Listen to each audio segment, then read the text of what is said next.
warahmatullahi wabarakatuh. Perkenalkan, nama saya Karin Juwita. Saya dari program studi pendidikan guru Madrasah Ibtidaiyah kelas 6A, Fakultas Tarbiyah, Institut Agama Islam Latifah Mubarakiyah, Pondok Pesantren Suryalaya, Tasikmalaya. Dalam kesempatan kali ini, saya akan menjelaskan mengenai materi etika dan keamanan dalam penggunaan teknologi untuk memenuhi salah satu tugas dari mata kuliah Media Teknologi Pembelajaran. Pengertian etika dan keamanan dalam penggunaan TIK. Etika atau etik bermakna sekumpulan asas atau nilai yang berkenaan dengan akhlak, tata cara, adat, sopan santun mengenai benar dan salah tentang hak dan kewajiban yang dianut oleh satu golongan atau masyarakat.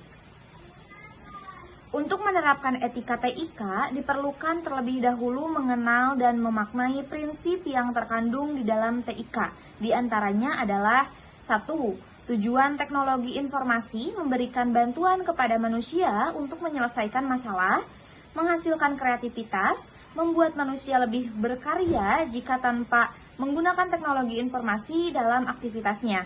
Dan yang kedua, prinsip high-tech dan high-touch. Jangan memiliki ketergantungan kepada teknologi tercanggih, tetapi lebih penting adalah meningkatkan kemampuan aspek high-touch, yaitu manusia. Yang ketiga, sesuaikan teknologi informasi kepada manusia. Nah, seharusnya teknologi informasi dapat mendukung segala aktivitas manusia, bukan sebaliknya, manusia yang harus menyesuaikan kepada teknologi informasi. Selanjutnya, etika dalam penggunaan teknologi. Etika dalam penggunaan teknologi mengacu pada standar moral yang menentukan tindakan yang benar dan salah dalam penggunaan teknologi. Etika mendorong penggunaan teknologi yang bertanggung jawab, termasuk menghindari penyalahgunaan, melindungi privasi, dan menghormati hak cipta. Selanjutnya mengenai keamanan dalam penggunaan teknologi. Cyber security adalah upaya untuk melindungi sistem, jaringan, dan program dari serangan digital.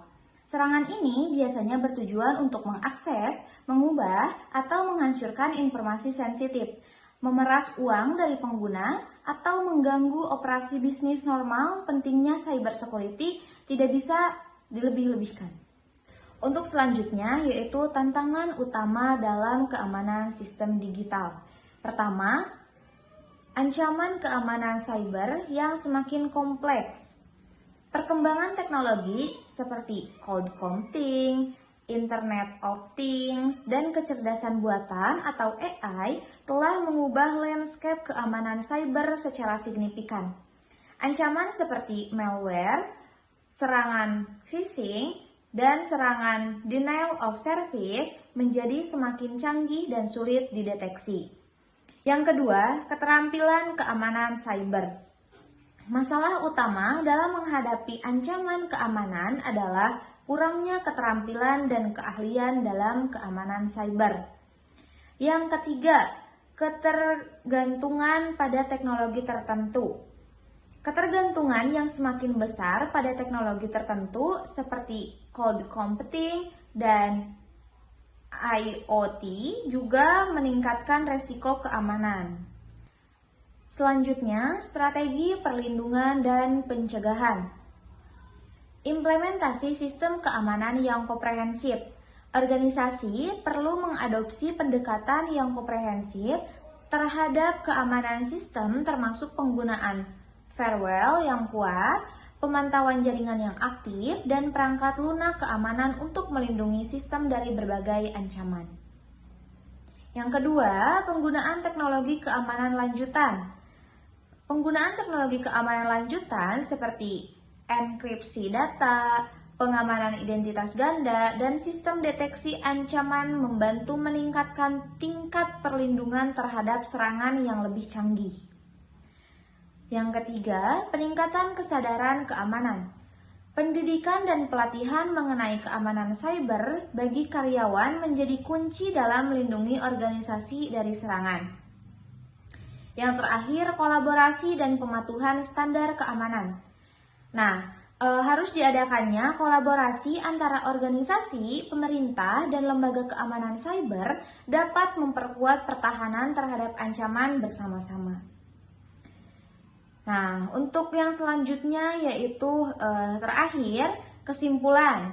Kesimpulannya dari materi-materi tadi yaitu teknologi internet dapat mendorong personalisasi pembelajaran, di mana setiap peserta didik dapat belajar sesuai dengan gaya dan kecepatan belajarnya masing-masing. Selain sebagai sarana komunikasi dan penyampaian materi secara daring atau jarak jauh, internet juga berperan besar dalam meningkatkan literasi siswa. Dalam bidang sains, misalnya penggunaan aplikasi pembelajaran interaktif, video edukasi, terbukti mampu meningkatkan pemahaman konsep serta minat belajar pada peserta didik. Sekian yang dapat saya sampaikan, semoga video ini dapat bermanfaat khususnya untuk saya sendiri, umumnya untuk kita semua. Apabila ada kritik, saran, atau pendapat, bisa langsung dibubuhkan di kolom yang tersedia. Terima kasih. Wassalamualaikum warahmatullahi wabarakatuh.